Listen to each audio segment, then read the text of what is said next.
Hey and welcome to a new week in the BMW on Monza.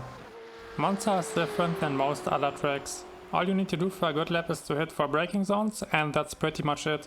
That's also why this track is great if you are a beginner, because if you lose time here it's most likely on the brakes. And there's no better place to practice heavy braking zones than Monza.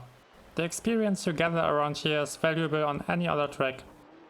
I admit that the races are not for everyone, but I'd recommend you to at least try a few practice sessions to see where you would be at before skipping the week.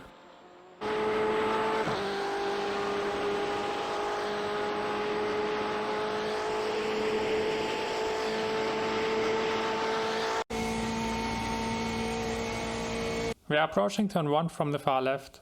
If you are in a pack and fight for positions, you should always cover the inside whenever it's possible. Else you will have a hard time on the entry and you can't really attack or defend from the outside. You are forced to react to your surroundings, which puts you in a bad spot. Use the 200 and 150 meter boards on the left as markers, hit the brakes hard and shift down quite fast. Fast downshifts activate the engine brake, which helps you to decelerate even faster. Attack the first curb up to the track limits and try to carry some momentum into the chicane. The same applies for the exit, although you have to be a bit careful with the orange edge. It can give your car a small hit, which unsettles the rear when you accelerate over it.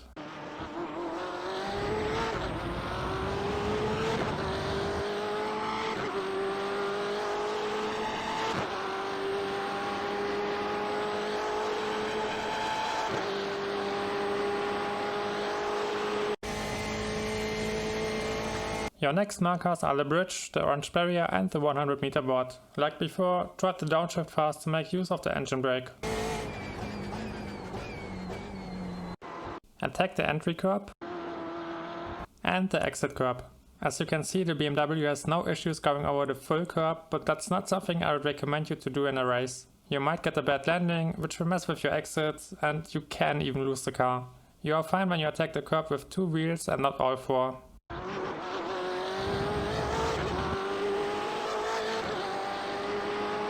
Stay on the far left and use the orange barrier for orientation. Tap the brakes slightly and try to carry your speed into the next turn. Be early on the throttle and aim for a wide exit.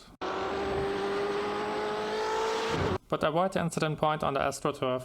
However, this is one of the spots where you can take the incident point in a race to close a small gap. The 50 meter board is the next marker, tap the brakes like before and carry your momentum onto the next straight. Avoid the AstroTurf, but it's again possible to trade the incident point for speed to close the gap. This section can be abused a lot in races and many people do it. If you already took the X1 on the last exit, you won't receive another one here, which means that you can carry an incredible amount of speed onto the straight. The difference easily adds up to a half second. I will leave it up to you to decide whether you want to abuse those spots or not, but I figured it's better when you know about them.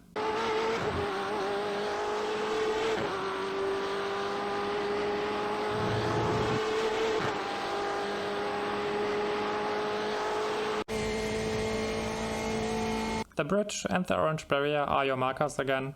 Go hard on the brakes and stay on the far right. The key here is to attack the first curb as much as possible. This allows you to get a lot of turn into the car and a wide angle for the long right-hander. You can go flat out again and accelerate into the exit, which will add up on the upcoming straight and save you a lot of time. So take your time, don't risk anything on the brakes, attack the curb and hit the throttle again.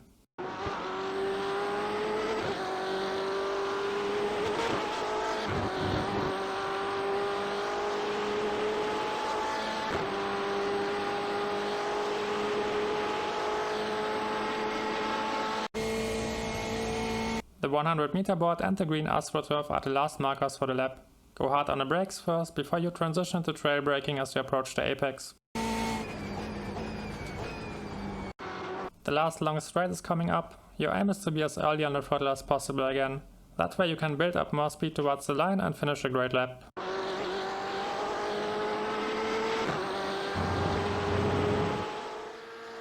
That's it, the cockpit lap with my inputs will come up next.